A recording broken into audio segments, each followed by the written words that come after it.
According to the Minnesota DNR, there is just one plant between 12 and 36 inches high, blooming white in wooded areas in the late spring.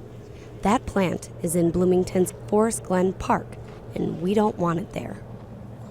Garlic mustard is an invasive species plant that is really prominent. It grows heavily beginning in the spring, gets a couple feet tall, actually gets pretty tall, and flowers early in the spring, which is one of the ways that you can help identify it.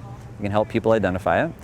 And it tends to has a pretty good spread to the leaves, so it tends to choke out the light from the ground beneath it, which is the big problem with garlic mustard actually, because you have native plants that are trying to get that early sunlight and they're not able to get it.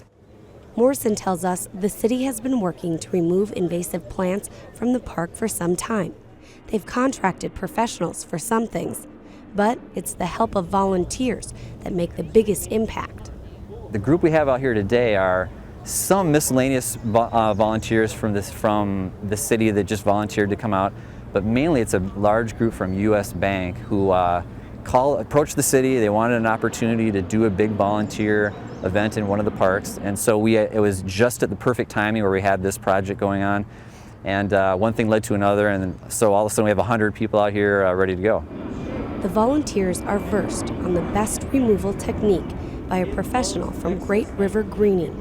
This is done entirely by hand pulling, making sure to get the root, while offering another tip in identifying the plant. That requires your nose. Here, handful. Yes, the little white flowers, and they also smell garlicky. It was used as a garden plant, and they would actually eat the roots. The pulled plants are bagged and will later be picked up by city park maintenance staff.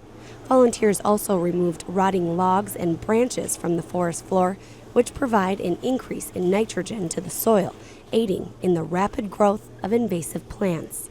The city parks and recreation and park maintenance divisions do an awful lot of work maintaining native areas like native prairie areas, wooded areas, all throughout the city. We're obviously a large city, but a lot of the big projects, we just simply don't have the time, the money and manpower to do it. So big projects like this, where you're going to have a big garlic mustard or previous buckthorn removal events that we've done in a lot of parks, require big volunteer events. And so when you get an army of 100 volunteers in an area for 2 hours, it's amazing how much work can get done. And so this is just one of many events we've had and many more that we hope to expand and have in the future.